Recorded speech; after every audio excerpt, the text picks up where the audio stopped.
Well, there's this very unusual Louisiana dish that I really like. It's sort of a Christmas time dish, but it's called stuffed mirliton.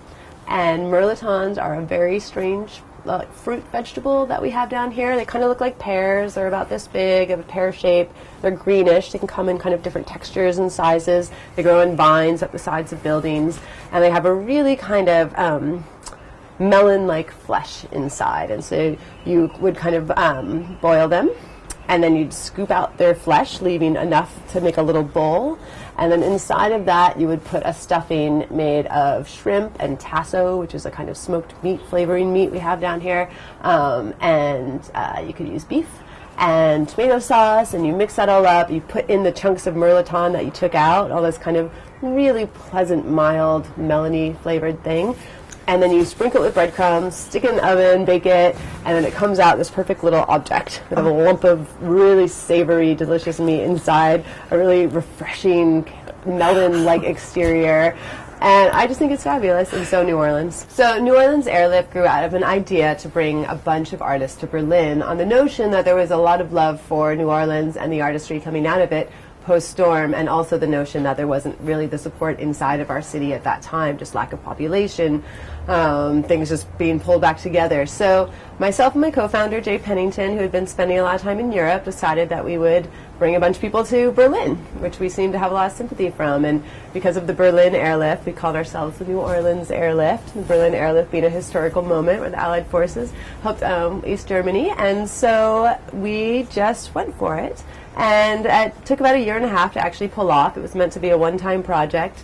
In the meantime, we started to think, well, we could just bring this film with us when we go to LA and put it in our friend's film festival, or we could just bring this artist with us to New York who's a performer and they can rap at our friend's show. And so we just sort of gradually started bringing people out of the city and exposing them to new things and new audiences and new opportunities. And as the city started turning around, we started bringing artists to New Orleans to collaborate here locally with other people and ourselves, because we are actually artists at New Orleans Airlift. It's run by two artists, and our staff is getting bigger, but really we come from an artistic place personally. So.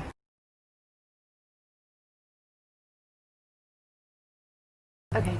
So yeah, we're standing in the house that Eliza Zeitlin built. It's called the River House. It was built for the Music Box. Eliza is also well known from Court 13 Collective, a film collective that produced and directed Beasts of the Southern Wild, which is a fabulous movie that shares a lot of spirit with some of our projects. And Eliza was out here all summer building this by hand, dragging up wood from the river. There's a lot of driftwood involved in this. There's also a lot of wood from the original house that stood on this site, which was built in the 1790s.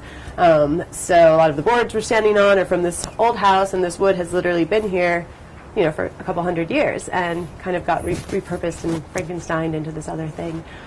So in love with this house. It's really beautiful. There's all sorts of details you might notice, like the windows are stovetops. I don't know if you've noticed this, stovetop, right? And yeah, it's just an unbelievable house. And during the course of the Music Box, when it was open to the public, this house also housed about 5 different instruments.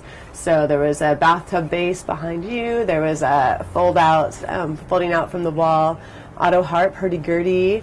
There was a whole percussion station below. There was an electric curtain. There was all sorts of interventions in this house that kind of made it a musical experience. This house was one of about 9 structures built by over 25 artists. And when we opened to the public, people could come on Fridays and Saturdays from 12 to 5 and sort of join our cacophony. It was a kind of crazy thing. Sometimes we'd have 100 people in the yard at once, all running around and playing things, and our staff just going, "Woo, don't touch that. Oh, be careful. Oh, that's how that goes." And, we learned a lot about musical architecture and a lot about how we'll build in the future and how not to make things at the perfect height for 4-year-olds to tear off. That was a really good lesson. Stuff like that. But, also it was just a great experience to watch people coming through and interacting with instruments that were not traditional instruments and have traditional instrument rules, which I think was really liberating for people who aren't musicians. You look at a guitar and, it's intimidating if you don't know how to play it. If you go up to our talking wall and just start pressing panels on the wall, well, anyone can do that, right? So it becomes a new way of experiencing music and playing music. So we had our opening hours, and over the course of I think it was only like 36 weekends or something like that in total over our 6-month spread. We had roughly 15,000 people come through these gates into this tiny lot. Wow. And that was a combination of school trips and just daily visitors and a lot of stuff. We also gave concerts, and that was sort of, for me, a really exciting element of this project because we built these musical houses, and we opened it to the public, they made a lot of noise, but then once you put it in the hands of a true musician, it was like just giving over our creativity to somebody else's creativity, and it was just like kind of renewable cycle. And so what would happen is we'd invite musicians down with not much understanding of what was going to be happening other than they were playing a house. We generally chose people that we thought would do okay in an improv environment. We had a conductor, we had a couple conductors, but we used a fellow named Quintron quite a lot. And they would bring them in, they'd have a day of messing around, rehearsing to a loose score that Quintron would have invented. And then the next night they'd have a sound check and then they'd perform for 500 people. Wow. We would do 2 sets. We got about 250 people in each time, and we'd seat them in bleachers that we had built, but then it got so packed that we would just sort of put them up on the bridge, underneath the houses, on someone's front steps of their little house, and it was really great once you started pushing people. I mean, people would be in this house during a concert, so a musician might be where you're standing, and then there'd be the whole crowd would just be sat along here, and so they'd have a really amazing experience of watching that musician, but maybe not such a great view of down there. And those people down there might really hear that instrument really well, and maybe that one's a little less well because we didn't use an overall PA system. We just used like localized sounds. And that turned out to be a really great element of our musical architecture because you had a kind of spatial oral experience, right? And nobody could have the same concert, and it just totally changed the way you experience music, right? There wasn't like a perfect view. There wasn't a perfect sound. So yes, amazing concerts. And the concerts themselves, I mean, the kind of the caliber of musicians we got to work with was awe-inspiring. Everybody from, you know, percussionist, giant improv guys like Hamid Drake and Michael Zerang from Chicago to pop stars like Andrew W.K. from New York to celebrated, you know, alternative kings like Thurston Moore, Mishia Lay, Kalanjalay. I mean, the names just go on, and we actually worked with over 80 musicians over the course of 7 concerts. Suffice it to say that our little musical town was a good experiment. We originally had just wanted to build one musical house on the site that we're standing on. It was going to be designed by Swoon, who's the lead visual artist on this project. But the experience of the town itself was so delightful. And we realized we had to move off this lot because we were having people lining up around the block to go to these concerts, and you know, our neighbors were cool, but it was not for the for the long term. And so we started looking at other areas. We started dreaming a bit bigger. What could this town look like? And we kind of built this outrageous cardboard fantasy model that takes up an entire city block, and then looked at the price tag and was like, wow, that's many millions of dollars away, so what do we do? And we just decided that if we're going to build a musical town, we should build it the way real towns are built, slowly over time, one house at a time. So we are starting this year building about 8 new houses. They're all going to be transportable houses.